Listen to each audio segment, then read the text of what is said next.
E aí, galera, beleza? Como é que vocês estão, meus amigos? Hoje é segunda-feira, uma nova semana se inicia e nós já vamos começar o vídeo hoje comentando sobre a CPMI do dia 8, porque parece que o Arthur Maia, se ele realmente quiser, ele pode ter uma estratégia para forçar os governistas a convocarem o Gonçalves Dias. Ainda quero falar no primeiro tópico sobre o julgamento de Bolsonaro. Depois, vamos continuar na seara do mundo jurídico, porque tem algumas notinhas interessantes, para além de questões judiciais, que dizem há uma disputa por indicação para um cargo bem importante, mas também pode ter relação já com 2026. E esse tema ele se conecta com o terceiro, talvez uma das coisas mais interessantes ao longo do dia de ontem. Os jornalistas brasileiros, os famosinhos, foram para cima da Rede Globo. Vejam só, dando a entender que o que a Globo anda fazendo é qualquer coisa menos jornalismo profissional. E aí eu quero comentar algumas coisas com vocês que tem a ver também com a carreta furacão, mas não vou adiantar muita coisa. E a gente vai entrar em dois tópicos que eles se conectam. E, na verdade, vocês vão ver que o vídeo hoje está bem conectado, está bem amarrado entre si. E no quarto tópico, além de trazer umas notícias, quero trazer para vocês uma pequena análise, algumas coisas que eu andei conversando nos últimos dias, que eu acho que são relevantes, que podem falar muito sobre o destino aí da esquerda e da direita, para muito além dos candidatos, mas do debate público e algumas coisas que estão aí, né, no horizonte. E aí, aquela foto aí do mundo jurídico não é aleatória. Mas vamos começar. E vejam só. CPI do dia 8 de janeiro. Governistas querem usar o depoimento do ex-diretor da PRF para traçar o roteiro do golpe.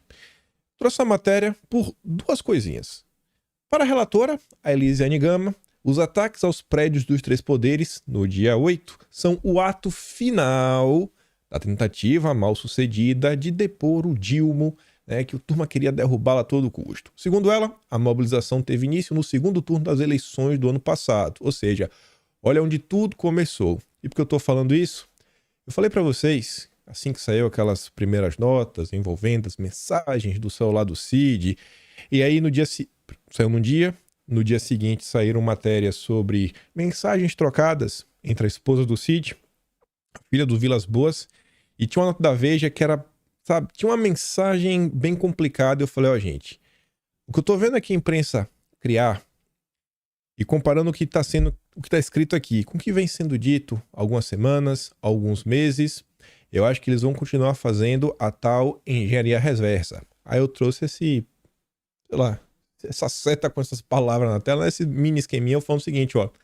Os atos em Brasília, quem estava lá presente, ali foi o fim da linha. Começaram ali, depois começaram a andar um pouquinho para trás, começaram a apontar algumas pessoas como possíveis financiadores, porque você precisa de logística, dinheiro para levar as pessoas para Brasília, etc. e tudo mais. Só que por detrás disso, você poderia estar o tal núcleo intelectual. Então perceba o que a Elisiane Gama disse, que a relatora tem tudo a ver com esse mini esqueminha, né? Que eu não estou descobrindo a roda. Só estou relembrando a vocês o que eles falaram por muitas e muitas vezes. Então creio que esse depoimento aí do Vasquez não vai ser como CPI do MST, CPI das Americanas. Eu acho que isso aqui deve ter uma repercussão grande na imprensa. E vocês sabem, se a imprensa repercutir com vontade a CPI do dia 8, alguma coisa tem, alguma coisa vai acontecer. Aí a nota continua falando o seguinte, que o ex-diretor coordenou a Polícia Rodoviária Federal durante os bloqueios ocorridos nas estradas durante 30 de outubro, há um inquérito aberto pela Polícia Federal contra ele por conta do comportamento da PRF durante as eleições. Há suspeitas que bloqueios em rodovias tenham sido feitos com o objetivo de prejudicar eleitores do Dilma. Além disso, a Polícia Federal investiga se Vasquez praticou omissão em relação aos bloqueios de rodovia feitos por manifestantes bolsonaristas em protesto ao resultado das eleições. E na CPI, os governistas vão tentar explorar essas questões e, obviamente, questionar a proximidade de Vasquez com o ex-presidente Jair Bolsonaro. Vão tentar conectar todo esse baléu de gato, o Vasquez aos caminhoneiros, a Bolsonaro, ao plano, ao dia 8. E aí o filme você já conhece muito bem. Vamos ver como é que a imprensa vai reagir diante desse primeiro depoimento, que as CPIs, principalmente o do MST, que vem gerando desgaste pro Lula, eu não estou vendo sair nada, por exemplo, na Rede Globo, na TV aberta. Mas continuando. Falei para vocês sobre Um possível caminho que o Arthur Maia pode adotar se ele realmente quiser convocar o Gonçalves Dias, eu acho que faz muito sentido.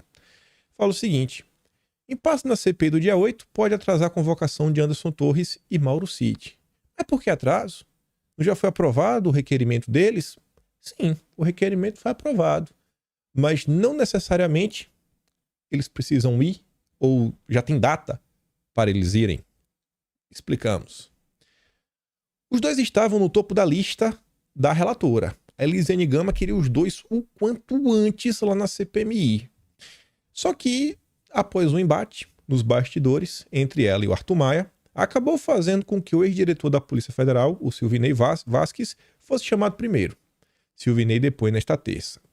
Segundo a senadora, segundo ela relatou para os seus interlocutores da comissão, Arthur Maia, o presidente, que tem a prerrogativa de marcar os depoimentos, e é aí que está o grande ponto, se disse desconfortável em chamar os dois. Aí a Malu Gaspar explica o seguinte, que em tese, embora a convocação tenha sido aprovada, Arthur Maia pode não marcar o depoimento. Não, tá aprovado, não vou marcar. A prerrogativa é minha, eu marco quando eu quiser. Agora ele só pode marcar o depoimento de quem teve o requerimento aprovado. Esse tipo de manobra protelatória já foi adotada em outras CPIs. A oposição pediu a convocação de Gonçalves Dias por causa de um vídeo que mostra que ele não agiu para conter os invasores do Palácio do Planalto de 8 de janeiro, além de evidências de que o GSI adulterou o relatório da BIM com alertas às autoridades sobre o risco de tumulto e invasão violenta da sede dos três poderes. Isso daí tá todo mundo já cansado de saber dentro da direita. Como o governo tem maioria da comissão, nem Dias nem Flávio Dino foram convocados. O troco de Arthur Maia pode vir com a recusa em marcar o depoimento de Torres e Cid. Então assim, querem marcar o Cid? Querem marcar o Torres? Sim, queremos. Então vamos ter que aprovar o requerimento aqui do Gonçalves Dias. Vamos ter que aprovar, né? Eu acho que isso aqui é o mínimo do mínimo, mas do mínimo do mínimo. Pelo amor de Deus. Eu acho que o fotógrafo da Reuters também deveria estar prestando um motivo para esclarecimento. Mas tudo bem. Tem o Saulo também, que é o responsável, né? Pelo aquele relatório da BIM. Meio complicado. Mas vamos continuar. Hoje de manhã, 6 da manhã, essa nota. E mais um personagem aparece nessas, não trocas de mensagens, mas ligado às trocas de mensagens reveladas do celular do Cid. Bolsonaro teve 2 encontros com Vilas Boas enquanto militares discutiam golpe. E eu só quis trazer um trecho dessa matéria, que o Gadelha, ele relembra. As mensagens periciadas pela Polícia Federal também mostram conversas de teu golpista entre Gabriela Cid, a mulher do Cid, e Tiziana Vilas Boas, a filha do general. Então, olha só. A mulher do Cid estava conversando com a filha do Vilas Boas e Bolsonaro estava com Vilas Boas. E aí, o que Bolsonaro foi falar lá, etc, tudo mais. Vendo que a confusão está começando a crescer, começando a tragar mais pessoas pro centro dela. Falei para vocês, acho que esse caso do Cid vai ter mais desdobramentos e vai se conectar com essa história do núcleo ideológico, núcleo pensante, os articuladores de toda a confusão até o dia 8, que é como a imprensa vai tratar do tema. Mas vamos continuar. Sobre o julgamento de Bolsonaro, a Globo soltou uma nota trazendo uma possibilidade que, não sei, acho meio improvável. Acho, mas não impossível. Eu duvido que o julgamento de Bolsonaro termine agora na quarta-feira. E por quê? De forma bem direta. A previsão é que o voto do relator seja extremamente demorado. O ministro Benedito Gonçalves, ministro Gonçalves, né? Tô na dúvida se é Benedito ou Bendito. Acho que é Benedito. Me perdoe, ministro. Mas enfim, o que foi divulgado aí pela imprensa é que o voto dele tem em torno de 300 páginas e deve ser lido na íntegra para explicar, né, toda a situação, como é que ele relata o caso, o que ele viu, o que ele deixou de ver, etc, tudo mais. E aí, após o voto dele, os outros ministros votam ou com o relator, ou contra o relator, divergem, etc. e tudo mais. Então, a expectativa é que essa primeira sessão, a duração dela, seja, assim, basicamente para o ministro ler o seu voto. Ele vai lá, ele vai ler o voto dele, do início até o fim. Talvez precise de mais uma sessão. E aí, quem sabe, lá para o dia 29, os outros ministros julguem o caso. Só que tem a possibilidade de não só isso se concretizar a tempo, né? Assim, não, beleza, coloca todo mundo a tempo, mas a votação não se encerrar porque alguém pode pedir vistas. E aí o Globo comenta o seguinte, ó. Caso os 7 ministros não consigam concluir a votação na próxima quinta, a deliberação pode continuar dia 27, dia 29, só que há a possibilidade de algum dos magistrados pedir vista do processo e suspender o andamento. Pelas regras, o ministro teria o prazo de 30 dias, prorrogáveis por mais 30, ou seja, 60 dias, mas o mês de julho é um mês de recesso. Então o recesso não conta nesses 60 dias, fazendo com que a contagem do prazo, porém, ainda fica suspensa durante o recesso do judiciário, que será no mês de julho. Sendo assim, caso um dos ministros retenha o processo pelo período máximo de 60 dias, ele será devolvido para a conclusão da votação apenas no final de setembro. Ou seja, vai ser muito tempo aí de treta, de confusão, de CPMI do dia 8, que pode criar mais problemas para Bolsonaro, ou talvez mostrar que talvez Bolsonaro não seja o louco que estão pintando. Enfim, a partir de quarta-feira, a coisa promete começar a esquentar. Vamos continuar, que ainda vai voltar ainda de falar de Bolsonaro. Os temas agora todos meio que vão se conectar entre si. Então, ele tem uma certa ordem. Quero começar aqui comentando uma coisinha bem rápida, que eu achei que é bem interessante. Meio que isso aqui é uma coisa que foge um pouquinho do restante do vídeo. Mas temos que comentar. A Record fez ontem uma matéria, mais ou menos uns 10, 11 minutos, comentando sobre esse escândalo que envolve a Blaze. E olha quem aparece lá na Record. Olha o rapazinho, olha o Foca, olha o Foca. Famosos acusados por apostas perdidas. A matéria é do Domingo Espetacular. Não vou dar play, né? Porque são quase 12 minutos de matéria, então pelo amor de Deus. Mas vamos lá. Após a matéria do Domingo Espetacular, o Foca fala o seguinte: a Record fez uma matéria atacando a Blaze e os influenciadores que divulgam. Que feio, Record. A emissora enche os bolsos de dinheiro com sites de cassino e apostas, mas isso eles esconderam na matéria. Imagina quanta Betano botou para patrocinar a Fazenda. Briguem. Essa briga é boa, é gostosa de ver. Mas vamos lá. O assunto sério é esse daqui, ó.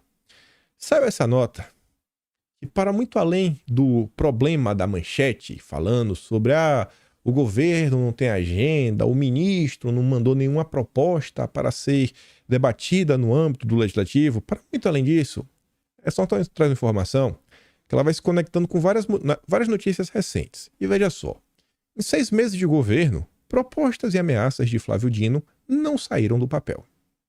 O pacote da democracia deveria ser enviado ao Congresso em fevereiro. Nenhuma das 4 propostas avançou ou foi publicada. Inicialmente o ministro disse que ações eram pontuais, agora a pasta diz que temas são complexos. Não vai. Muita fala, pouca ação. E continue assim. Só que lá para as tantas, essa matéria fala o seguinte: nesse período, o Flávio Dino virou um protagonista nas redes sociais. Alvo de mais de 60 convocações no Congresso, o ministro já esteve em 4 delas, o que lhe rendeu o título de lacrador por rebater parlamentares de oposição que desconhecem o direito, o tema que ele domina. A lacração gera números na internet. Depois das eleições, ele tinha cerca de 790 mil seguidores no Twitter. De lá para cá, chegou a 1.100.000. A popularidade incomodou o governo, que pediu ao ministro mais discrição, como convém ao cargo de ministro da Justiça. Mas será que o governo está preocupado com a discrição? Será que esse é o grande problema? O Lula está buscando exposição o tempo inteiro. O Lula quer aparecer. Quem não quer aparecer? Quem não quer ver os seus ministros aparecerem nas redes sociais, sabe? Receberem muitos likes, muitos elogios. Assim, de minhas observâncias de rede social, como um todo, ou seja, desde aqui da plataforma do YouTube, as outras redes, vendo como as coisas estão se movimentando, e já trouxe muita coisa para vocês. Hoje eu vejo que o Brasil está mais ou menos rachado em termos de esquerda, no esquerda mais petista, aquela galera Lula livre das ideias que não sabe nem que é esquerda, mas é dodói pelo Lula. E você tem a turma woke, Os woke pra valer. E os woke e os comunas estão bem pertinho um do outro. Tem alguns canais hoje que, inclusive, eles já estão abraçando o Dino como se fosse o grande herói e possível sucessor do Dilma. Sucessão, 2026. Guarda isso. Esses dias, a Bela Megali soltou essa nota. Flávio Dino e a segunda vaga lá da Suprema Corte. Diz que candidatos, né, olham para o Dino como um concorrente na disputa.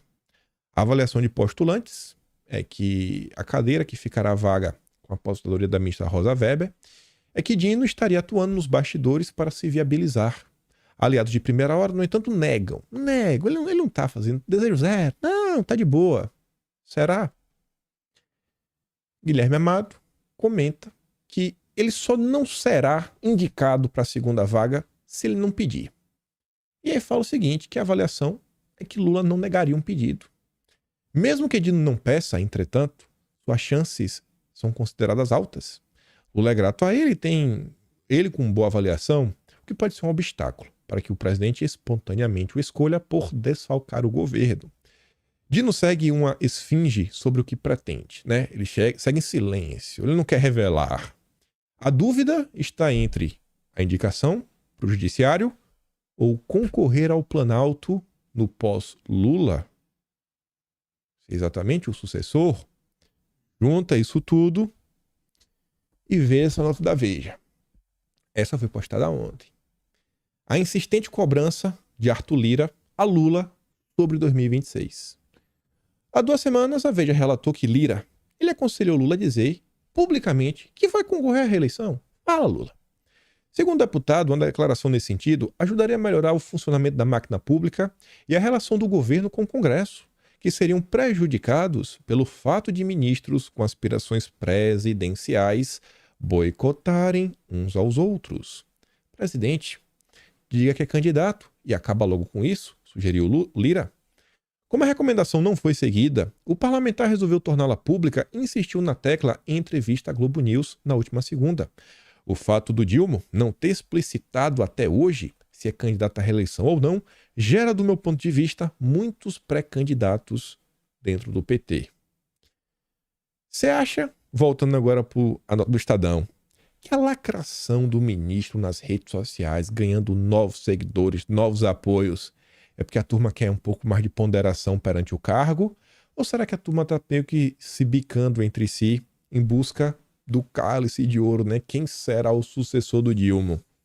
Confusão. É confusão tá mais do que clara. Entra isso, entra o Rui Costa. Essas notas aí falando, ele quer ser, né? Ele vai ou não vai, ele vai ser indicado, ele não vai, ele tá concorrendo, ele não tá. Gente, prego que se destaca é martelado. Falta ainda uns 3 meses para essa indicação, talvez até um pouco mais, uns 4 meses. É tempo de desgastar, né? É tempo de começar a jogar na imprensa e o cara começar a ser vidraça perante a opinião pública. Então também tem essa maldade.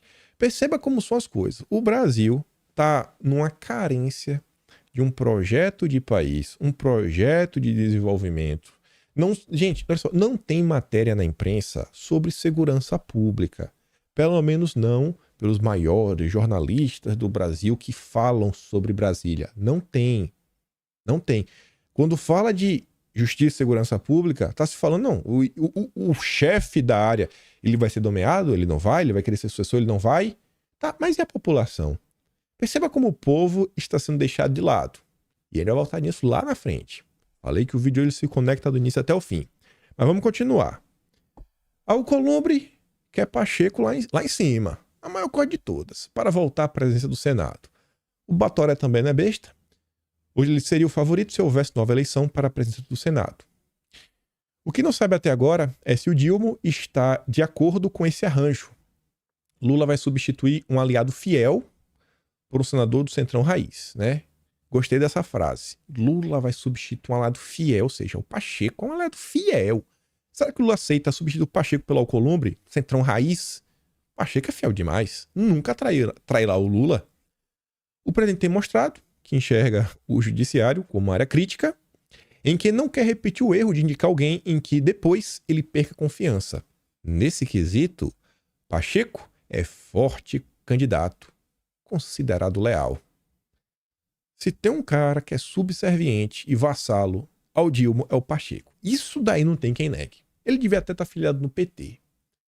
Aí o bastidor comenta o seguinte: Dilma conhece o desejo do Pacheco.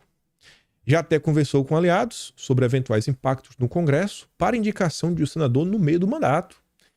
Ele acha que o presidente do Senado tem sido um ótimo anteparo às inconstâncias do Lira.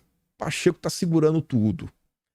Apesar do interesse, Lula sente a pressão em favor do lado oposto, até mesmo dentro de casa mesmo. Segundo interlocutores do Dilma, a primeira-dama, a Janja, se engajou em deixar o Supremo mais diversificado. Brigas internas por todos os lados, perceba, né?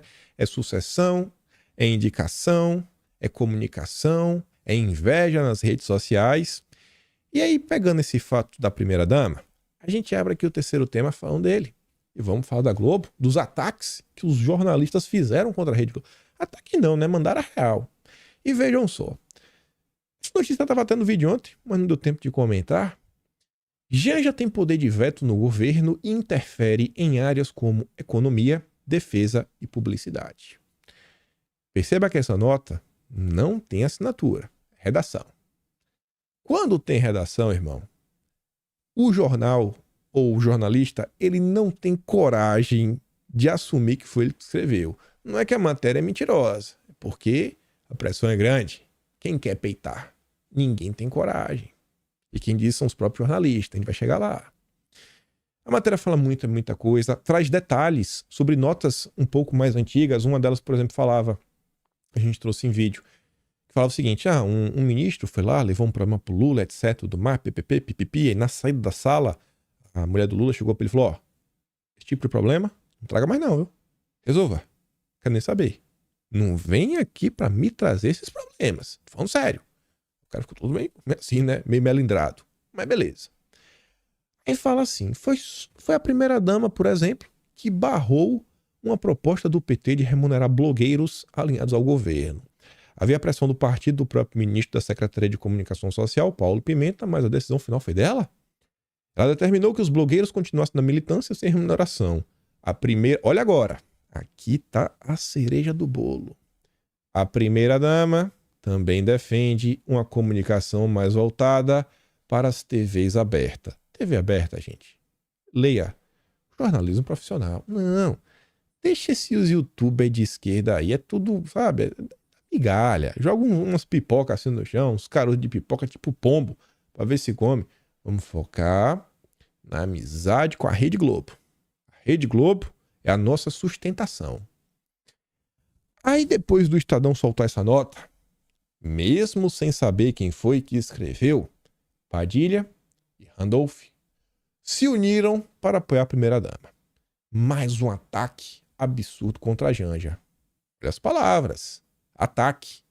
Por mais que veio do tal jornalismo profissional da grande imprensa, um é ministro, outro é líder do governo no Congresso, falaram em ataque. Não é crítica, tá? Porque ataque era só quando era Bolsonaro, né? Veja como são as coisas. Nossa sociedade, infelizmente, permite que mulheres sejam atacadas sobre o papel que desempenham e como atuam, independente de quais sejam. O jornalismo fica menor quando alimenta e reforça o machismo e a misoginia. Solidariedade à Janja.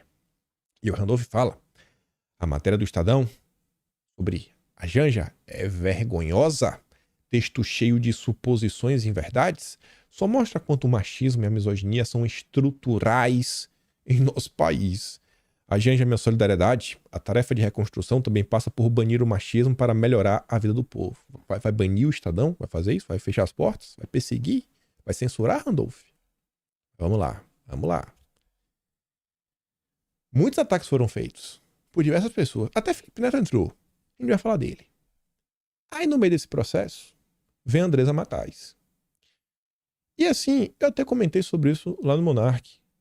Tem diversos jornalistas do país que eu não gosto da posição política deles, mas enquanto profissionais, eu reconheço que eles ainda fazem algum tipo de jornalismo, pelo menos no que diz respeito a matérias investigativas. Muitas delas é a criação de narrativas sem pé nem cabeça E muitas vezes eles tentam pegar a parte que é real, constrói de uma forma, joga Bolsonaro no meio e fala, no final das contas, a culpa é de Bolsonaro. Vocês já sabem.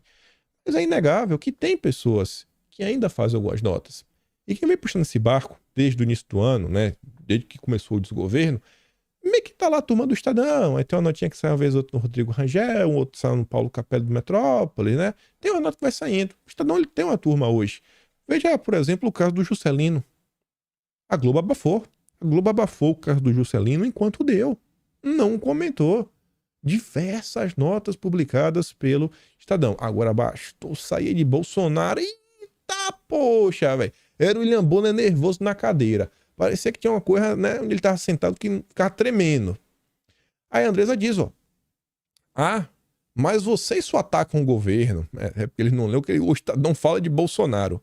Lembrando que foi o Estadão que revelou a rachadinha de Bolsonaro, orçamento secreto, ameaça de golpe de militares, pastores corruptos do MEC, escola fake, identificou os golpistas. Aí ela termina falando o seguinte, ó. Isso é jornalismo. Assessoria de imprensa em outro lugar. Eita! Tá falando da Rede Globo. Talvez ela esteja até falando da colega dela, Helene Cantanhede. Há motivos de suposição. Chegaremos lá.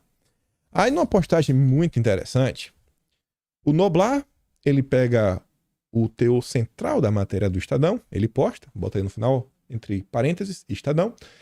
Janja interfere com o poder de veto, papapá. Aí a Bárbara Gância, uma jornalista sem papas na língua, inclusive foi processado, perdeu o processo há muito tempo aí contra o Felipe Martins, né? Acusou ele de ser uma coisa absurda, porque quando tava lá ajustando a lapela do terno. Mas enfim, ela fala assim, ó, olha só, sei que o povo está num processo de negação /pesada, mas o que está acontecendo em relação à mulher do presidente é um fato real. Não se trata de intriga da oposição, nem de fake news, nem de inveja, nem de machismo, nem de qualquer outra fofoca ou sacanagem que alguém que não gosta de Lula esteja tentando inventar. No começo, eu também defendia ela. Com unhas e dentes, achava a maior sacanagem. Até eu ser informada do que realmente está acontecendo. Sugiro que vocês comecem a perceber que uma mulher que afasta os filhos e netos, os melhores amigos, os assessores de uma vida inteira, ou seja, aquelas pessoas que teriam capacidade de chegar a falar pro Lula, Lula, você está errado, Lula. Você está errado, não é assim que faz. E tem muita gente apontando que não tem ninguém para falar não pro Lula, né? E começando a dominar a vida inteira do camarada, como é visível que está ocorrendo, e todos ao redor do presidente andam reclamando, não pode ser uma ocorrência saudável e serena. Não pode. Aí a Bárbara Gância recebe o comentário assim, ó, mas isso tem toda a cara de fofoca? Será possível mesmo que a Janja está afastando filhos e netos? E outra, o governo tá indo bem? Tá indo bem demais. Então concluo que tá tudo bem com ela? A Bárbara Gância responde, pois é, tem cara de fofoca, mas não é. Como eu disse e repito, vocês estão em negação. A informação tem várias fontes, vem de várias fontes. Você veja que bastou a jornalista aposentada soltar o primeiro gato do saco do tweet do outro dia, que logo começaram a sair outros gatinhos. Ela tá falando dela mesma. Em todas as redações do Brasil, o fato é conhecido, mas ninguém quer se queimar. Agora você entenda porque o Estadão coloca redação. Ninguém quer se queimar. Com a aposta da primeira-dama, esses youtubers de esquerda, esse é lixo, lixo, lixo. A gente gosta da Globo. Vem, Globo, vem. Vem, Globo, senta aqui no colo que a gente vai te fazer carinho. Tem que vir a véia aqui falar primeiro pra abrir a porteira, né? Senão ninguém tem culhão. Sempre a mesma história. Aí o que é que você vê? Revista Fórum, ao lado do Brasil 247 e do Diário do Centro do Mundo, estão disputando agora o segundo lugar. No passado, eles disputavam, né, o topo do petismo. Também a Carta Capital, Opera Mundi, mas agora não tem como eles disputarem mais com a Rede Globo, né? A Globo agora venceu de disparada. Hoje a Globo é a base do PT na internet, nas redes sociais, na mídia, na comunicação. Perderam o espaço. Estão disputando agora o segundo lugar. Lula invade ao vivo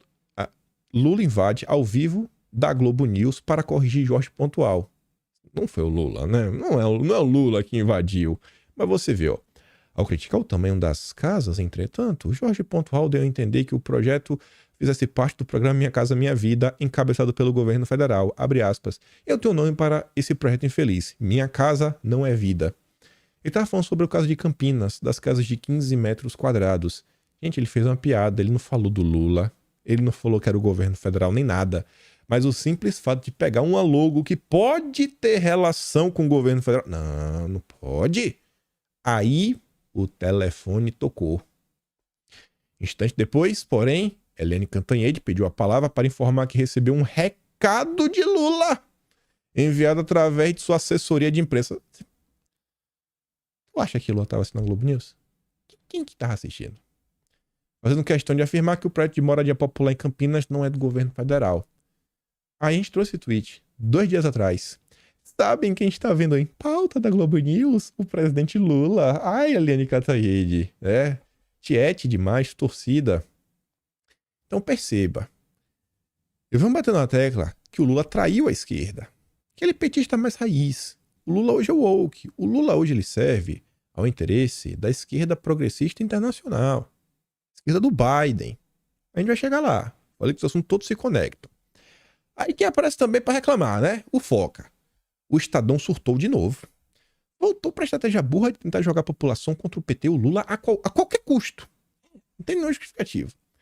Já ficou claro que esse custo é o fortalecimento do fascismo. Mas eles juram que o PSDB vai se reerguer e um tucano líder vai surgir. Burros. Apenas burros. Bom, essa parte final eu até concordo com o Felipe Neto, né? O Estadão torce para o PSDB voltar um novo Fernando Henrique Cardoso. O Estadão é o jornal da terceira via. Sempre foi assim, desde lá de trás. Lembra essa semana passada, quando falamos o dossiê sobre o Dilma e o Soros? As matérias que falavam do FHC lá atrás, né, com a governança progressista, lá a terceira via do Tony Blair, estava sendo narrada pela Folha de São Paulo e pelo Estadão. A turma que cobria, né? Feliz da vida. Então vamos continuar. Aí o Felipe Neto tenta ensinar para o Estadão que é jornalismo. Criticar o presidente é preciso, sem dúvida alguma. Basta ver que eu rotineiramente faço isso. Basta colocar no Google, os prints aparecerão aos montes. A questão é diferenciar crítica de ataque. O Estadão está em estratégia de puro ataque. Ataque, ataque, ataque. Você vai me falar que o Felipe Neto é comunista, raiz, né? Um marxista trotskista, camarada Felipe Neto? Acho que ele não é camarada Felipe Neto, né? Felipe Neto é no cabelo colorido. Meu Deus, é o bastião dos woke no Brasil. Aí veja só. O que é que tá dando pra ver? O Dilma não é mais o mesmo. Os assessores de longa data foram afastados. Aquelas pautas históricas do PT foram para debaixo do tapete. O que a gente tá vendo aí sendo discutido, e o grande foco, é só maluquice. Maluquice. E as grandes ideias neoliberais, que eles tanto falavam. Ontem a gente comentou sobre esse rapaz, o Gianetti, numa nota que saiu no Estadão, elogiando ele. Ajudou a Marina, né, em alguns momentos, em suas campanhas. E para minha surpresa, quem foi que repercutiu a nota do Estadão, mas repercutiu de forma positiva? Leonardo Atush, o chefe de tudo lá no Brasil 247. Até os liberais já se rendem ao sucesso do governo Lula. Ele chama de liberal no Twitter dele, né? Mas quando você lê a nota, ó, economista neoliberal. Gente, se o neoliberal está contente e reconhecendo que o governo Dilma está mandando bem, ainda mais porque essa nota mostra que o Lula está sendo pragmático e não seguindo os interesses do PT, vocês vão me falar que o Lula está do lado dos comunistas, dos camaradas marxistas, ou o Lula está do lado dos progressistas internacionais? E aí você pega aquela fala da Bárbara Gância. Vocês estão em negação. Vocês estão em negação. Ainda existe hoje, dentro da esquerda, uma certa ideia etérea. Eu não sei onde tiraram que o Lula seria um nacionalista. um cara preocupado com o Brasil, com os interesses nacionais, luta contra o imperialismo, que tenta colocar grilhões que impedem o desenvolvimento do país. E tá aqui o chefão do Brasil 247 confirmando. Os neoliberais estão super satisfeitos com Lula. Deve ser porque o Lula é um neoliberal. Quem poderia imaginar? É o cara da mudança climática. E aí vamos continuar. A coisa tá começando a se encaixar. Dia 17, né, anteontem, saiu uma entrevista. Parei para dar uma lida. Que não é uma entrevista qualquer. Entrevista confusa. Falas muito rabuscadas. Algumas ideias um pouco mais complexas. Mas quando você tenta assim olhar ela meio que no contexto, alguns debates que estão acontecendo, não só no Brasil, mas no mundo, e as direções que a esquerda e direita, né, o que se chama de esquerda e direita, estão tomando, ela é bem interessante. Ainda tem um ingrediente extra. O entrevistado é um ex-ministro petista, que foi ex-ministro em 2 momentos, diante de 2 presidentes diferentes, o próprio Dilma e a Dilma. A entrevista é com Mangabeira Unger. É assim, ó. Lula parece morar no passado, diz Mangabeira Unger. Professor de Harvard, critica políticas compensatórias e plano do governo para a Amazônia. Critica o plano da Amazônia, fala, isso está ruim, isso está ruim. O Mangabeira, ele não está muito próximo dessa, como é que eu posso falar, dessa esquerda woke. Ele não acha que essa esquerda woke é o caminho. Vou mostrar para vocês que ele discorda de muita coisa. Mas tá ali, ó. As críticas são de um intelectual que atuou como ministro em 2 gestões petistas. Esteve à frente da Secretaria de Assuntos Estratégicos de 2007 a 2009, no governo do Dilma. Em maio de 2008, Marina Silva, então ministra do Meio Ambiente, cargo que voltou a ocupar este ano, deixou a pasta depois de saber que a coordenação do Plano Amazônia Sustentável ficaria com Mangabeira Unger. Ele retornou ao cargo em 2015, sob a gestão de Dilma Rousseff, mas permaneceu no ministério por apenas 7 meses. O carioca, de 76 anos, atuou como conselheiro de Ciro Gomes nas campanhas presidenciais de 98, 2002, 2018 e na última agora em 2022. E vamos dar uma olhada. Essa entrevista começa com um resumo, mas vou deixar para trazer o resumo depois. Na verdade, o resumo vem até antes dessa fala, falando um pouco quem é ele. Mas vamos tentar dar uma entendida em alguns pontos que eu acho que são interessantes e como até Bolsonaro se encaixa em tudo isso. Aí eu vou mostrar mais algumas coisas, a gente fala de Bolsonaro, mas vamos lá. Como avalia os 5 primeiros meses do Dilma? Bom, primeiro, me permita dizer que é muito importante que o governo do Dilma dê certo. É aquela frase, né, para quebrar o gelo e falar, ó, pessoal, tô do lado de vocês, viu? Minhas críticas são construtivas. Todos nós, inclusive críticos do governo do Dilma, queremos que dê certo. Reforça.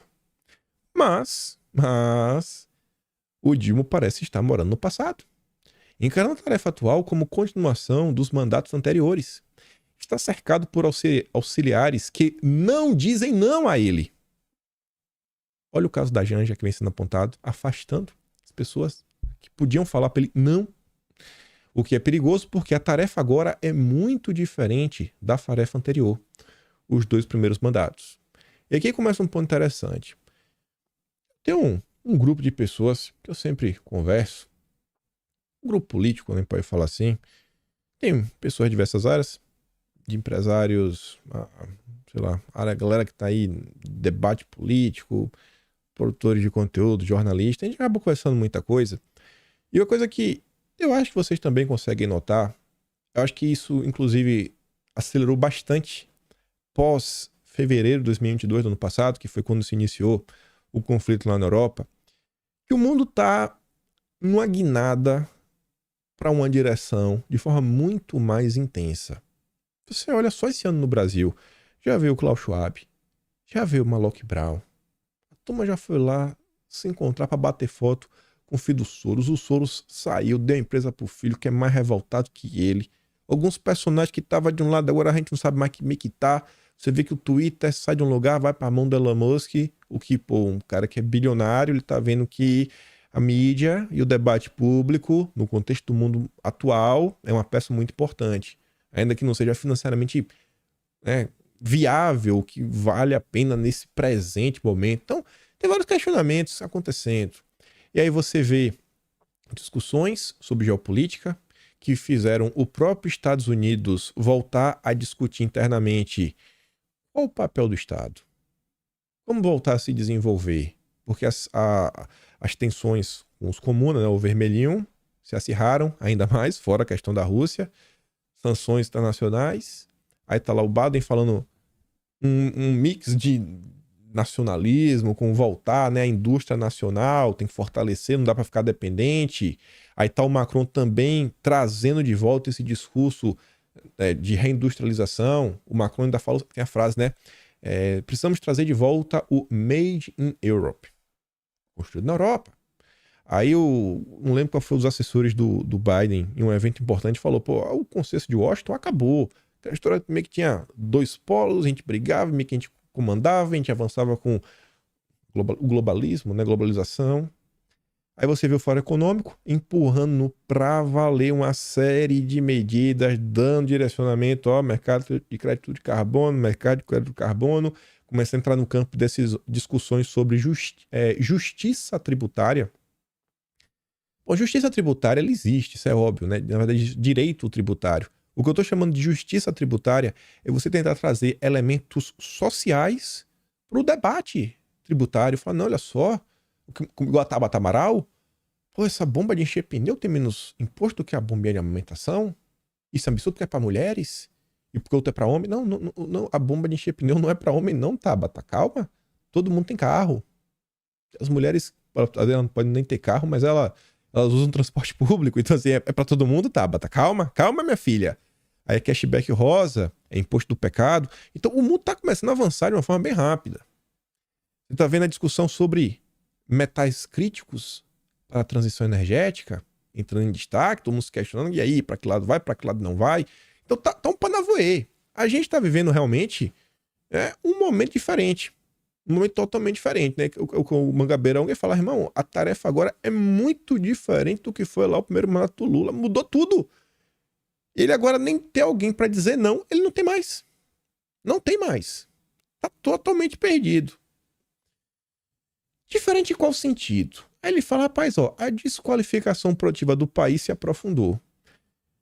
Se você pega o Brasil mais ou menos, sei lá, 30, 40 anos atrás, você pega olha, o PIB, 30% do PIB do Brasil era indústria. Você pega, olha, o PIB hoje, 10% vem da indústria. O Brasil mudou muito. A atividade produtiva do Brasil, né, a forma como o PIB, a economia enxerga, mudou profundamente.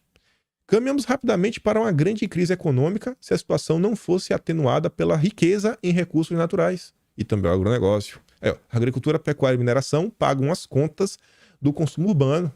Cara, cadê as indústrias? Cadê o desenvolvimento? E o Lula tá fazendo o quê? Nada. É aquele programa, né, o pacote da amizade para as montadoras lá em São Paulo, enquanto durar o dinheiro lá do programa, né? E depois, vida que segue. E para o bem e para o mal, evita que enfrentamos os nossos problemas estruturais. Aí lá para as tantas, ele começa uma discussão que é bem complexa sobre como é as classes médias e pobres do Brasil, como são as classes altas, e ele tenta mostrar que no Brasil não tem muito uma ideia da classe média proletária que vai entrar na empresa, que vai crescer, que isso, aquilo, outro. A classe média, os pobres no Brasil, ele fala que tem umas aspirações da pequena burguesia, porque empreender, quer ter um negocinho, quer comprar um terreninho, quer fazer uma coisinha aqui. O brasileiro, ele é empreendedor. É um negócio diferenciado. E até ele diz que Bolsonaro ele se encaixa bem, porque ele consegue dialogar com essa população. Bolsonaro ele consegue entender os anseios da sociedade brasileira. Aí depois ele continua falando o seguinte, que a grande tarefa dos progressistas seria abordar essa nova maioria popular e lhe oferecer alternativas. Na economia, envolvê-la numa nova dinâmica de produtividade. Pô, tem que rever aqui o que vai fazer, pô. O povo tá totalmente entregue às moscas. Vai fazer o quê, Dilma? Fazer o quê, irmão? Fazer o quê? Qual o plano de desenvolvimento? Vai para qual lado? Além disso, multiplicar formas de ação coletiva para tornar esse movimento mais magnânimo e solidário, sem abandonar o egoísmo familiar materialista. Essa é uma visão da situação. Essa realidade social não se produziria automaticamente o milagre de crescimento se não for combinada com a cisão dentro das elites. O Lula governa para as elites. E aí, sobre essas elites, ele fala que essa cisão envolvia sempre uma ruptura dentro da elite endinheirada entre o rentismo financeiro e o produtivo, com a formação de uma contra-elite que associava o produtivismo ao nacionalismo e que apelava para a maioria popular. Uma bem rápida. Pense nos grandes empresários do Brasil. Pense naqueles que fizeram campanha para Lula, pense naqueles que fizeram campanha para Bolsonaro. Ainda que o discurso seja diferente da prática, se você tivesse que apontar quais empresários parecem mais preocupados em fazer o Brasil crescer, quais parecem estar mais preocupados com o Brasil mesmo do que com suas próprias empresas? Ele pensa assim de forma bem rápida. Então, ele inclusive está falando que o Lula vai ter que fazer uma cisão. E essa nova elite que diz aí que vai ter que ter esse empresário preocupado com o Brasil também, não dá mais pra gente ficar dessa forma, do jeito que o Brasil tá, cada um olhando pra si, como a maioria dos picanheiros. Eu acho que esse cenário tá meio difícil pro Dilma. Ele tá bem difícil pro Dilma.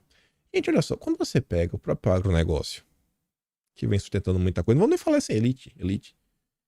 Olha a quantidade de evento, de coisa, de ajuda que o agronegócio faz, de coisas que eles ajudaram, caíram pra dentro, que acha que é importante.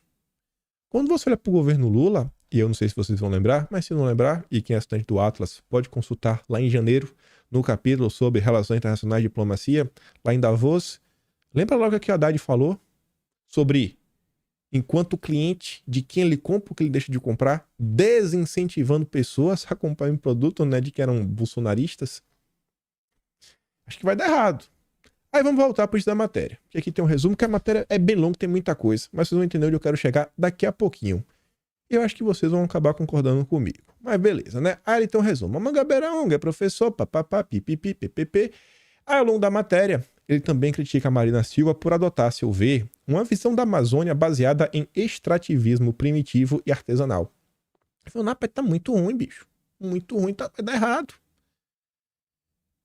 Gente, um cara que foi ministro do Lula, ministro da Dilma, tá falando que esse caminho está errado. Você acha que ele tá do lado da direita? Ele quer ver a direita vencer? Se o Mangabeira 1 tá falando pro Lula, tá ruim, bicho. O que você tá falando com a Amazônia tá ruim. Olha o caso da Petrobras. É sinal que ele acha que tanto em termos econômicos, quanto em termos, eu acho até de popularidade, né? Você conseguir apoio da sociedade, bicho, você tá tomando um caminho, colocando os pés pelas mãos. Temos até dados para falar sobre isso. Ele tá falando, ó, para dar certo no Brasil, você tem que passar por um caminho que você desenvolva a Amazônia. E de quem é esse discurso? Quem é o discurso de explorar com sabedoria as riquezas nacionais? Você pensa no Lula ou você pensa em Bolsonaro? Você pensa na direita ou você pensa na esquerda? Contesta a eficácia de políticas sociais compensatórias, defende o sincretismo, olha isso agora, como o principal atributo brasileiro em contraponto ao identitarismo. Ele vai com uma zona sincrética, rapaz, junta um monte de coisa, um balaio de gato, né? Pega lá o São Jorge, que é dos cristãos, bota lá outra religião, junto tudo mais, tem uma cara, e tem aquele negócio, é o Brasil. O Brasil é isso. Só que ele tá falando que o Brasil, em vez de tentar juntar as coisas, como a gente é, que é a cultura bem rica, tá importando dos Estados Unidos agindo woke. Isso vai dar errado, Lula. Tá dando errado, Lula.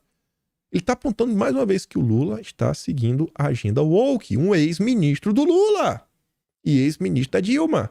Volta na barbaragância. Vocês estão em negação. Vocês estão em negação. Aí lá, bastante, fala o seguinte, né? O senhor foi conselheiro Ciro Gomes. Nas últimas campanhas, né? Tem falado com ele? Não sei o que lá. Troquei ideia, mas agora o Ciro fala por ele mesmo. Aí lá, bastante, os Mangabeirão comentam o seguinte. Vou começar a procurar também as lideranças de direita. Estive com o MBL e depois, quando voltar ao Brasil, vou a Brasília conversar com outros políticos. Quero falar com todos porque essa taxonomia direita-esquerda no Brasil perdeu o seu sentido. O PT de esquerda. O PT é o açúcar. O PT de esquerda. O PT do Biden. O PT é o woke. Mas olha que engraçado. Eu já falei pra vocês em alguns momentos que eu falei, ó, gente, a turma da MBL tá dando uma mudada do discurso, tá tentando aqui abraçar o desenvolvimento de um projeto nacionalista. Falei pra vocês que quem vem puxando esse barco é o Ricardo Almeida. Até deve ter sido ele que fez o contato com o Mangabeira Ung, através do pessoal do Sol da Pátria, que é uma turma mais ligada à esquerda. Seu MBL, criado no seio do liberalismo, com aquela matéria sensacional da revista Piauí de 2017 sobre a mão invisível e a relação do mercado financeiro com o MBL, sensacional através de grupo de WhatsApp. Seu MBL tá abrindo mão do liberalismo para começar a pensar numa pauta de desenvolvimento da nação, Brasil, Brasil acima de tudo. Alguma coisa aí tem. Parece que realmente o mundo está dando uma guinada para um ponto onde as pessoas começam a olhar para as suas próprias nações. Eu não sei se vocês vê TikTok, shorts, essa coisa ou outra, mas às vezes outra passa uns videozinhos assim, né? Valorizando a cultura local. E olha o movimento, ó. Pô, esse não de esquerda e direita, não sei. Porque hoje também eu vejo que tem um paradigma que ele está mudando, que a pessoa está começando a olhar e falar o seguinte, rapaz, de um lado tem a turma preocupada com o próprio país, os soberanistas. Do outro lado tá lá os globalistas, que é basicamente esquerda e direita, né? A esquerda no Brasil sempre foi soberanista. Bolsonaro sempre foi soberanista em todos os seus pontos. Aí depois vai dizer, rapaz, como assim, rapaz? Como assim vai conhecer todo mundo? Aí ele fala assim, ó, sendo a sociedade brasileira desigual e cruel, atenuar as desigualdades sem criar comoção, sem sacudir as estruturas, eles do PT são um tipo de progressista que o New York Times gosta. Progressista que não sacode o barco, que ganha títulos honoris causa. Woke. O Lula traiu a esquerda. O Lula traiu os camaradas e foi abraçar a galera do cabelo azul. A galera da diversidade. A galera que usa pronome, né? Tem pronome na biografia, na bio, do Twitter e do Instagram. Criamos aqui uma discussão em torno de cenário, Brasil, mundo, etc e tudo mais. E falei para vocês discutir isso um pouco no âmbito de esquerda e direita. Bolsonaro e Dilma, né, os principais líderes dos dois campos políticos no Brasil. Aí veja como são as coisas. O governo recebe um mini-censo, pesquisa que vai guiar passos na comunicação. O governo está preocupado, quer falar para fora da bolha. O foco da SECOM é seduzir os 36% de brasileiros que consideram o governo do Dilma como regular. A turma não é besta. Já miraram, quem que vai conversar? Não dá para trazer todo mundo pro barco. Não dá, temos que identificar. Quem tá ali, que dá para mostrar, não, vem pro meu lado.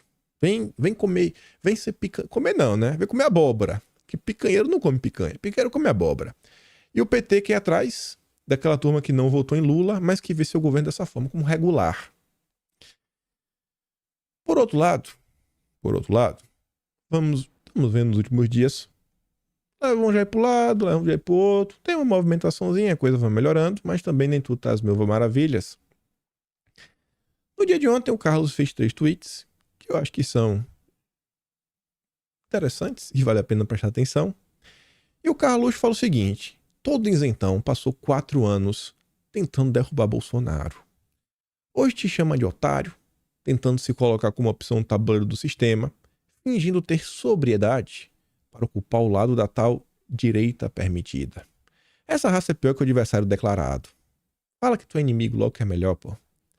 Já tentaram queimar o Bozo, usar o Bozo como exemplo negativo e até tirar a vida do Bozo. Agora o movimento é usar o próprio Bozo de modo positivo e, no fim, somente conseguir suas próprias benesses. Você usa Bolsonaro para você conseguir o que você quer. Nada para Bolsonaro, deixa ele chupando o dedo. E volta o ciclo do sistema como se tudo estivesse normal. Os novos movimentos estão explícitos. Entretanto, não posso entrar mais em detalhes, pois sou apenas um peão no tabuleiro. Assim como em 2018, que a pauta corrupção estava ali no centro. E Bolsonaro, cara, ele estava extremamente conectado. Tinha lá aquele exemplo clássico, o cara falou que todo mundo pegava, menos Bolsonaro. Aquele cara era incorruptível. Não dava de jeito nenhum. Ele conseguiu concentrar aquele antipetismo. Mais uma vez, a gente está diante de um momento que o cenário é extremamente positivo para Bolsonaro diante de tudo que ele fez, não enquanto presidente, mas enquanto toda a sua vida. Vida mesmo do início até o fim, lá de trás. Um cara que serviu o Brasil, sei lá, desde sua juventude. Serviu no Exército, serviu como vereador, deputado, nas pautas que ele defendia, no momento atual que a gente vive hoje no planeta desse novo embate. Ainda que continue direita e esquerda, mas esse novo paradigma que também coloca aí soberanistas versus globalistas. Até deixar uma nota aqui, um disclaimer, né? Eu tô sentindo falta de um pouco de Carluxo na vida de Bolsonaro. Acho que eles deveriam passar um tempinho mais juntos. Não sei como tá, não sei o que tá acontecendo, mas tá no coração. Aí vejam só. Fiz questão de trazer uma série de notícias que eu acho que tem até a ver também com algumas discussões que podem ser discutidas, debatidas na CPI das ONGs nos próximos dias. E veja só algumas coisas. Jair Messias Bolsonaro. Qual a preocupação dele quando falar de segurança pública? Aquela frase clássica. Bandido bom já sabe. É só não roubar que não vai pra lá, né? Falando pra ele de Pedrinhas. Vocês conhecem muito bem. Olha pro Dilma. Diretor da Polícia Federal defende que o COP30 trate de segurança pública climática. Qual dos dois lados você acha que tem mais conexão com a população? Bolsonaro? Pedrinhas? É só não roubar que não vai pra lá? Ou Dilma e a segurança pública climática? Pedrinho, que perdeu um celular porque o menino quer tomar cervejinha. Será que ele tá mais interessado no discurso de Bolsonaro ou no discurso do Dilma? Mas olha como a coisa tá avançando. Essa próxima COP no Brasil, em 2025, meu amigo, se prepara pra perseguição, que o bicho vai pegar. Estamos chegando no ponto, a gente não vai poder mais discutir essas... Eu tô avisando, já falei lá atrás, vai chegar o dia, a gente não vai mais discutir. Mas vai parar, porque não dá mais, gente. Tá chegando o dia. E não vai ser só a nível nacional, não. Se prepara pro interruptor internacional, bater lá de cima, acabou. Não venha que não vai ter. Mas tá lá, né? Freire defende que a COP30 seja uma oportunidade de se extrair compromissos concretos e encaminhamentos práticos para se não tornar um encontro para planejar outro encontro. Ainda tá botando queixo. Centenas de projetos climáticos do Banco Mundial não têm ligação direta com o clima. Assim como Bolsonaro, outros líderes de direita parecem não estar muito aberto para essa agenda. Essa nota mostra que Ajay Banga, o novo presidente do Banco Mundial, né, sob a égide do seu predecessor, que foi nomeado por Trump, enfrentou pressão constante por não fazer o suficiente para combater a mudança climática. Ele até entregou o cargo. A questão será central para a pauta da cúpula a ser realizada em Paris, na próxima semana, para discutir a reforma das finanças climáticas. Você acha que a população comum está preocupada no emprego, de ver nossas riquezas gerarem riquezas para as pessoas, ou estão preocupadas com a reforma, um novo pacto global financeiro verde? Chefe da ONU chama planos de expansão de combustíveis fósseis da indústria de petróleo e gás de destruidores do planeta. Olha como está se colocando. Junta com a segurança pública climática. Daqui a pouco o frentista vai preso. Antônio Guterres, que estava na reunião da terceira governança progressista, a terceira via do FHC, estava junto com o FHC em 2002, atacou as tentativas da indústria de petróleo e gás de se justificar a expansão dos combustíveis fósseis com a tecnologia de captura de carbono, como propostas para se tornarem destruidoras do planeta mais eficientes. Beleza, tá vendo aí, né? Você tá sendo inimigo do planeta Terra. América Latina discute febre do lítio em meio ao apetite dos comunas, Estados Unidos e Europa. Um parágrafo. Enquanto novos projetos de extração do mineral não param de ser anunciados, os países decidem se vão focar a exportação para países ricos ou investir no desenvolvimento da indústria local. Também debatem se vão usá-lo como recurso natural estratégico, de prioridade do Estado, ou se abrirão a exploração para investidores estrangeiros. E ainda é necessário levar em conta os aspectos ambientais. Afinal, aí é dos zongueiros, né, que é um problema. Mas perceba, olha os dois paradigmas. Primeiro, vai focar em exportar o lítio cru baratinho para os países ou vão investir na indústria local? Fazer o quê? Segundo, vão usar como recurso natural estratégico de prioridade do Estado ou vão abrir para exploração para investidores estrangeiros? Zimbábue já falou, opa, recurso estratégico, a gente vai investir aqui primeiro e depois de processado a gente pode vender. Já o Zema, como um bom liberal, o Zema tá lá vendo se traz um estrangeiro para explorar bem baratinho no Brasil. É o assunto. É no mundo inteiro. Aí veja, saiu uma pesquisa. E eu acho que aqui é um bom norte. Por mais que essa pesquisa é meio tendenciosa, do IPEC. E uma nota patrocinada, né, apoiada pela Open Society Foundation. Para 70% dos brasileiros, aquecimento global os prejudica muito, mostra a pesquisa. Aí fala o seguinte: apesar das preocupações da maioria dos brasileiros, as questões relacionadas ao meio ambiente caíram em nível de preocupação. Em 2021 era 61%, agora 52%. Ou seja, eu acho que as pessoas estão mais preocupadas com outras coisas, com a economia real, com a segurança pública, com as suas crianças, né?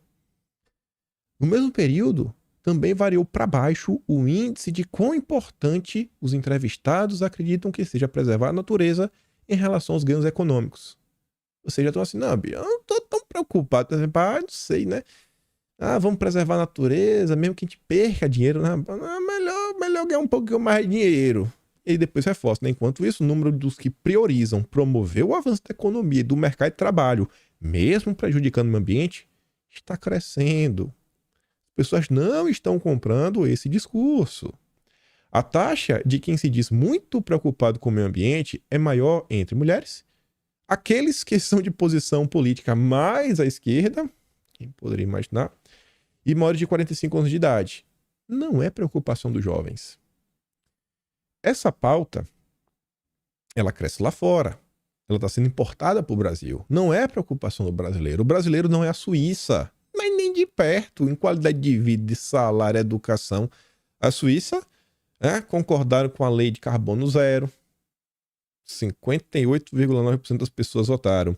Uma taxa de imposto de 15% para multinacional, quase 80% das pessoas votaram. E extensão da lei da pandemia, 60% das pessoas a favor. E o Brasil? Brasil não. O Brasil é a turma aqui, ó. Cerrado vê destruição avançar em meio à priorização da Amazônia. Como consertar isso? Com mais leis, mais regras, leis mais duras. E aí, para conectar mais uma vez com o Bolsonaro, direita, e a gente encerrar o vídeo, olha só as duas notícias. Indústria perde cada vez mais espaço na exportação do Brasil para a Europa. Está perdendo espaço. Indústria brasileira. Metade do que o Brasil vende para a Europa é produzido sem tecnologia. Aí, gente, olha só isso daqui. Eu não sou especialista em economia nem nada, mas o básico, do bom senso, eu consigo pensar por mim mesmo. Veja se vocês concordam comigo. Eu botei ali, ó, composição do custo. Você vai produzir um aparelho aí, né? Qualquer coisa, alguma coisa em termos tecnológicos. Você tem um custo de matéria-prima. Muita coisa commodity. Mas matéria-prima, querendo ou não, ela tem a despesa para chegar, assim, fora o valor dela em termos de commodity, tem o valor para chegar, né, do local de onde ela está sendo vendida até a tua empresa, até a tua fábrica, etc e tudo mais. Vocês querem me falar que matéria-prima no Brasil é mais cara que na Europa? Pode ser, né? Depende da matéria-prima. Mas tem para mim que na maior parte do tempo matéria-prima no Brasil é um pouco mais barata. Essa daqui fica bem fácil. Mão de obra. Direta, funcionário. Vamos falar que contratar um eletrotécnico, um mecânico industrial, um soldador, um caldeireiro é mais caro no Brasil do que na Europa? Acho que não, né? Senão é até europeu migrando para o Brasil. Acho que é o contrário. Tem executivo brasileiro migrando para o exterior. É o contrário, né? Então o salário no Brasil também é mais barato. Então, você produzir uma coisa deveria ser mais barato. Mão de obra indireta, não é? Por exemplo, o porteiro, o zelador, turma da limpeza, aqueles custos extras que tem ali no dia a dia, né, de pessoas, seres humanos, recursos humanos que impactam na empresa. No Brasil também é mais barato. Despesas operacionais, aluguel, conta de água, luz, etc. Eu acho que no Brasil também tem tendência de ser mais barato. Só que agora você chega em 2 pontos: logística e impostos. Europa é trem para todos os lados. Portos desenvolvidos. E no Brasil? A Ferrogrão não pode sair porque 0,059%, é menos de 0,1%, é 0,059% do Parque Jamanchim, algo assim. Eita, rapaz, vai passar em cima da oca dos índios. A BR-319 não pode porque é no coração da Amazônia, meu Deus, vai ser o fim da Amazônia. A estrada que liga o Acre ao Peru não pode porque os zongueiros não deixam. Então acho que logística o Brasil é um problema muito grande. E o governo atual não vai para lugar nenhum. Inclusive a estrada lá do Acre era ideia do governo Bolsonaro? Quem foi que trabalhou com logística, desenvolvimento, marco das ferrovias, marco da cabotagem? Acho que foi o governo Bolsonaro, né? Depois vem imposto. Aí não tem como ganhar do Brasil, né? Aí a gente não precisa nem explicar. Então, assim, quando você olha tudo que tá acontecendo no Brasil, os problemas reais, para e pensa. De forma assim, bem direta, mas bem direta mesmo. Tenta deixar até o torcedor de lado. Tu quer me falar que a população comum, ela se identifica mais com a esquerda do que a direita? Mesmo com Mangabeira Unger, um intelectual, professor de Harvard, falando que Bolsonaro consegue se comunicar melhor com esses pobres do Brasil que pensam igual a pequena burguesia, que quer comprar um terreninho, quer comprar uma coisa, quer montar um negócio, etc e tudo mais. Então, assim, eu vejo que a gente tá num período hoje, eu vejo que a direita ela fica brigando umas coisas, tá? Beleza, é do jogo, todo mundo quer o destaque, todo mundo quer um lugar ao sol. Vejo que a turma fica usando o Bolsonaro também. Acho que tá faltando um pouco de Carlos Bolsonaro na vida de Bolsonaro. Acho. Eu acho que Bolsonaro, eu não sei se ele tá muito preocupado, não sei se tá dando um tempo porque tem um julgamento, etc e tudo mais. Mas eu continuo vendo, gente, as discussões do mundo que estão entrando no Brasil. O que eu percebo de rede social, os debates, que a gente tem um cenário que Bolsonaro não precisa inventar roda, ele não precisa pegar livros para estudar, entender a geopolítica do mundo. Não, ele basicamente só tem que continuar defendendo o que ele defendeu durante toda a sua vida enquanto político. Como eu vejo as coisas.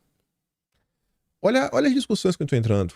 Olha os paradigmas que estão sendo colocados para o povo. Eu acho que a turma precisa começar a voltar, começar a entender esse meio de campo. E aí quando você olha aqui, só para encerrar, olha a pesquisa que o PT faz. Né? Quem são os regulares? Qual que está vendo meu governo como regular? Quem é essa turma que votou em Bolsonaro, mas não me odeia? Como que eu posso conversar com eles? Eu venho procurando entender alguns temas, porque eu sei que tem alguns temas que são do interesse de qualquer ser humano comum, mas que eles reverberam em algumas bolhas. Eu venho começando a conseguir, né, quebrar algumas resistências. Ganhar alguns RT que eu não esperava no Twitter. Eu falei, ó, estamos levando a mensagem. Eu adorei uma postagem que eu recebi esses dias. Esse cara é bom. O problema dele é que ele passa muito pano pra Bolsonaro. Eu falei, ponto, é aí. E se esse cara começar a seguir, daqui a pouco ele vai perceber e falar, pô, bicho, não é que ele passa muito pano pra Bolsonaro, não. Acho que faz sentido o que ele tá falando. E a gente vai trazendo a galera. Vai trazendo a galera pra direita. Eu acho que tá faltando um pouco entender. O mundo tá mudando. As coisas estão mudando. E a turma parece que só quer usar Bolsonaro, atrair votos, usar o seu capital político eleitoral, mas realmente assim dar uma mão na roda, falar, bora, Jay, vem aqui, vamos rodar, vamos falar isso, vamos fazer aquilo outro, vamos aqui botar uns eventos, vamos fazer alguma coisa, peraí que eu vou cuidar de tu, vamos cá, vamos botar realmente assim pro barco começar a andar pra valer. Eu acho que tá faltando um pouco disso. Com certeza Bolsonaro deve estar se preservando, deixando de falar uma coisa ou outra, porque vai ter o julgamento, isso normal, totalmente do jogo. Mas em algum momento a turma realmente, né, se tá interessada, o PL principalmente, em ser um grande partido mais à direita, vai ter que começar a acordar, né? Não dá pra ficar na mesma pauta de sempre, de gritaria pra tudo que é lado, falando de judiciário o tempo inteiro, como se isso fosse resolver e sanar o problema de todo o Brasil, sendo que as discussões do mundo como um todo estão seguindo em outra direção. Enfim, reflitam sobre isso. Acho que vocês vão chegar numa conclusão que faz algum sentido. Eu fico por aqui. Se gosta do meu trabalho, passa também no canal. Tamo falando, valeu. Tem o pé na inscrição. Atlas Brasileiro, kimpaim.com.br. E compartilhe esse vídeo, né? Espero poder estar aqui também a vocês. Aquele grande beijo, abraço, tamo juntos. Valeu, meus amigos. Fui!